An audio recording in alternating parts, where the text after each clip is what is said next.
শুভ সকাল বন্ধুরা, welcome to medicine corner. আপনাদের মাঝে আবার একটি কাপ সিরাপ নিয়ে এসেছি। ভিডিওগুলো ভালো লাগলে অবশ্যই সাবস্ক্রাইব করে দেবেন। যাই হোক, কাপ সিরাপটির নাম হচ্ছে অ্যাসকুলি এক্সপেক্টরেন্ট বা অ্যাসকুলি প্লাস নামে অনেকে চিনি আমরা, যেটিতে রয়েছে টার্বুটালিন, ব্রোমহ্যাক্সিন এবং কোফিনিসিন এবং মেনথল। কেন খাবেন? দেখুন, পেশেন্টের সর্দি লেগেছে, কাশি হচ্ছে, বুকে কফ রয়েছে বাট কফ বেরোচ্ছে না, বা কফ থাকলেও অল্প বেরোচ্ছে, সঙ্গে হাঁচি, সঙ্গে রয়েছে গলা খুসখুসে ভাব, সেক্ষেত্রে খুবই ভালো কাজ করে অ্যাসকুলি এক্সপেক্টরেন্ট। কারা কারা খাবেন? দেখুন, সাধারণত এটি 2 বছর থেকে অ্যাপ্রুভ রয়েছে, কিন্তু অবশ্যই খাওয়ানোর আগে ডাক্তারবাবুর সঙ্গে পরামর্শ করে নেবেন।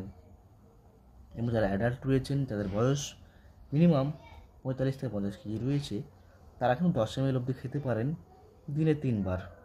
এবং এর দাম বর্তমানে 161 টাকা রয়েছে, এবং এটি কিন্তু সব জায়গায় অ্যাভেলেবেল রয়েছে। ধন্যবাদ।